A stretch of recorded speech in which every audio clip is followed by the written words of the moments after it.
Bapak, Ibu, dan saudara-saudari yang terkasih, mungkin ada beberapa orang yang senang dengan konflik, tetapi saya yakin bahwa itu jumlahnya hanya sedikit saja.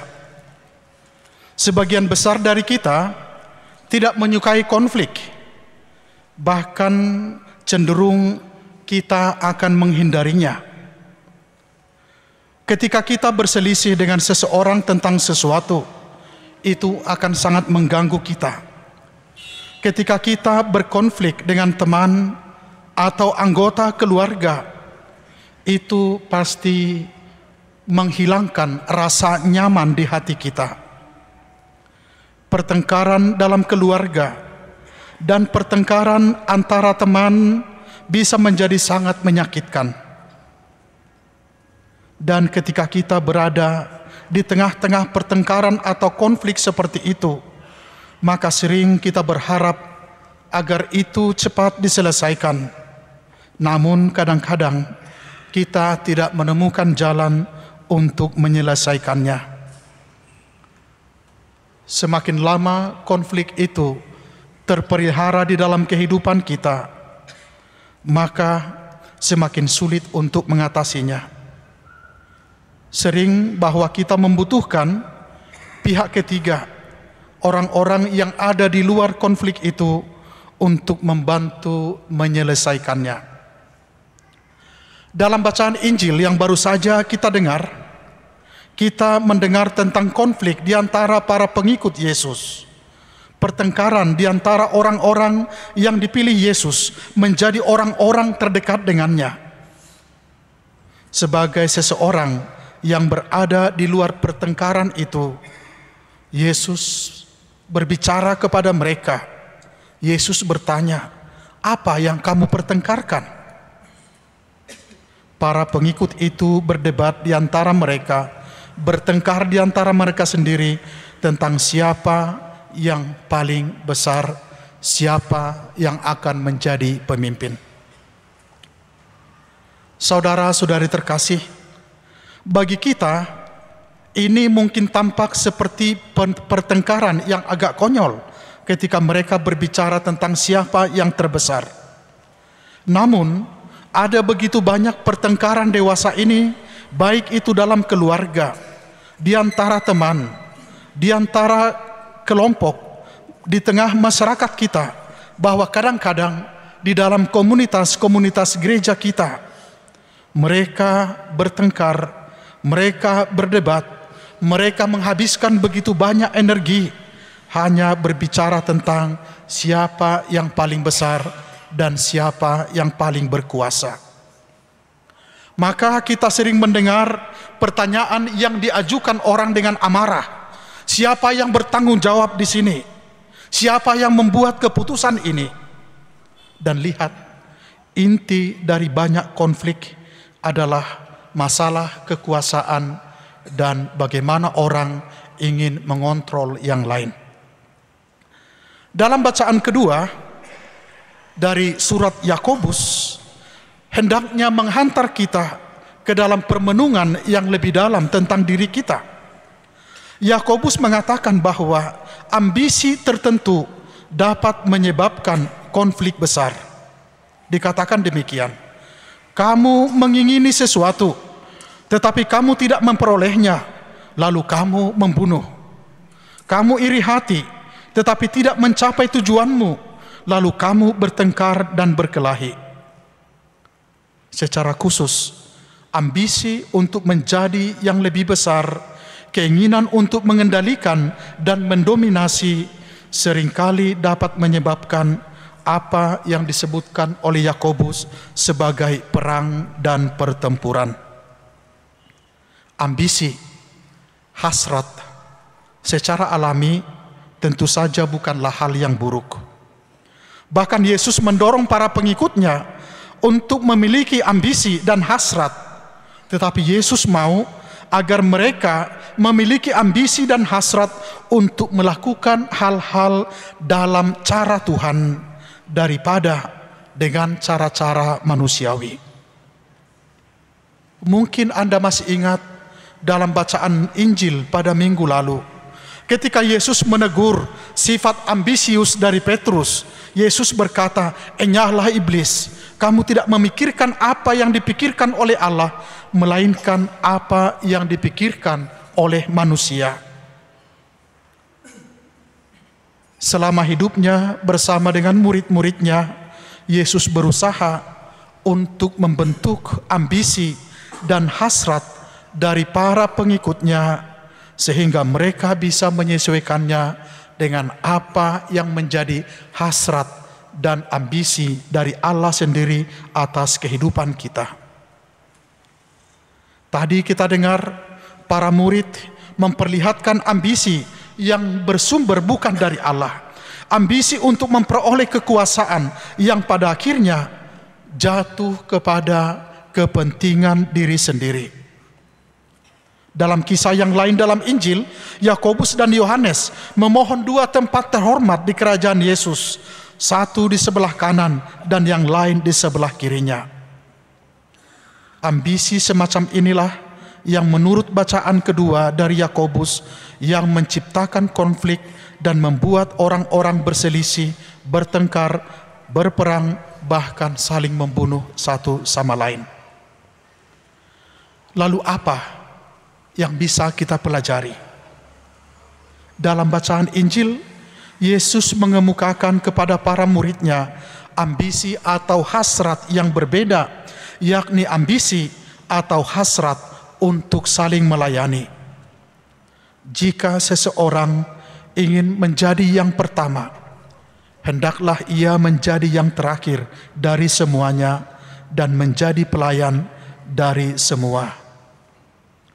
Inilah ambisi atau hasrat yang sangat mencolok dalam diri Yesus.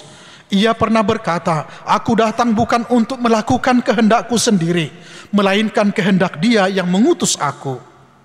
Dan kehendak Dia yang mengutusnya adalah agar Ia memberikan dirinya dalam pelayanan kasih kepada semua orang.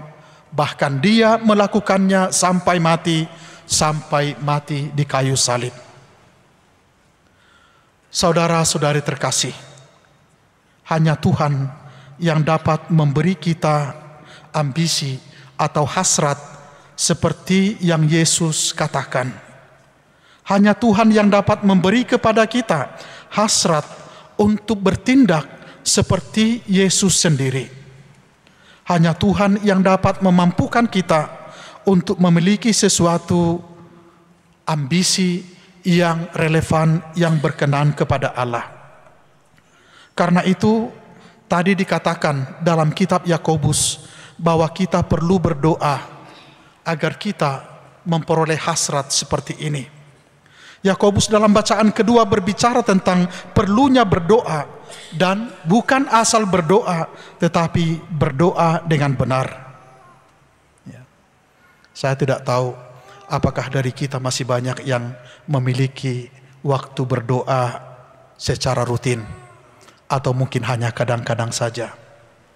Atau bahkan kalaupun kita berdoa, mungkin masih bisa dipertanyakan apakah doa kita benar atau tidak. Atau seperti apa yang saya alami, cukup banyak orang yang pada akhirnya tidak percaya dengan doa. Bapak Ibu, percaya dengan kekuatan doa? Hanya beberapa yang menjawab, mungkin yang lain tidak percaya. Sekali lagi saya tanya, percaya dengan kekuatan doa? Baik, kalau kamu tidak percaya, sebenarnya sangat gampang untuk membuktikan bahwa doa itu memiliki kekuatan untuk mengubah hidup kita. Mau tahu caranya? Misalnya begini, Anda adalah pasangan yang kurang harmonis di rumah, yang sering bertengkar, sering berkelahi, bukan hanya dengan kata-kata, bukan hanya dengan perasaan, tetapi mungkin sudah menjurus kepada KDRT. Bayangkan jika suatu ketika bapak yang marah, lalu mulai dengan sesuatu di tangan menghardi istrinya. Istri yang kecewa juga sama, dengan sesuatu di tangan ingin menghajar suaminya. Coba kalau salah satu dari mereka berkata begini, "Sebentar, Sebelum kita berkelahi, mari kita berdoa dulu. Apa kira-kira yang terjadi Bapak Ibu? Apa kira-kira yang terjadi? Anda tidak berani menjawab karena Anda tidak percaya kekuatan doa. Saya cukup yakin jika itu terjadi, maka mereka akan merasa tenang dan tidak akan melanjutkan perkelahian. Kalaupun mereka melanjutkan perkelahiannya, mungkin itu yang dikatakan Rasul Yakobus, kamu berdoa tidak benar. Maka dikatakan bahwa ketika kita berdoa, maka doa yang benar adalah kita memohonkan sesuatu yang sesuai dengan kehendak Tuhan. Bukan berdoa untuk memanjakan keinginan kita sendiri. Doa yang benar adalah doa untuk apapun yang sesuai dengan keinginan Tuhan. Kita berdoa untuk apa yang Tuhan inginkan.